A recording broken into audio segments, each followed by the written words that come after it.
kwa sababu hata ulivyokuja duniani haukuja kwa ajili ya kumtegemea mtu. Ulikuwa na maisha yako. Twende kwenye single mothers, kwamba wanaweza. Kwa nini wanaweza? Kwa sababu wamejua wao ni kina nani. Lakini sasa wewe mwanamke ambaye unakwenda unaketi tu nyumbani kwa mtu amekuoa, unakaa hapo ufanye kitu chochote, mimi nafikiri ubadilike kwa kweli. Badilisha fikra. Kwa sababu ninachokizungumza hapa ni kwamba soko la Afrika linatutegemea sana Tanzania.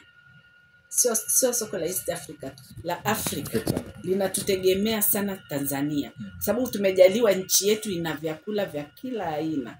Na sasa hivi tumepanda bei. Ukisikiwa Mtanzania uko mahali wanakupenda, maana wanajua wanaweza kupata kula kutoka kwako.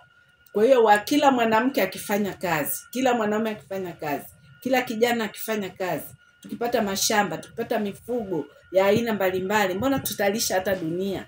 Kwa sababu sisi ni nchi ambayo ina utajiri wa kutosha kabisa.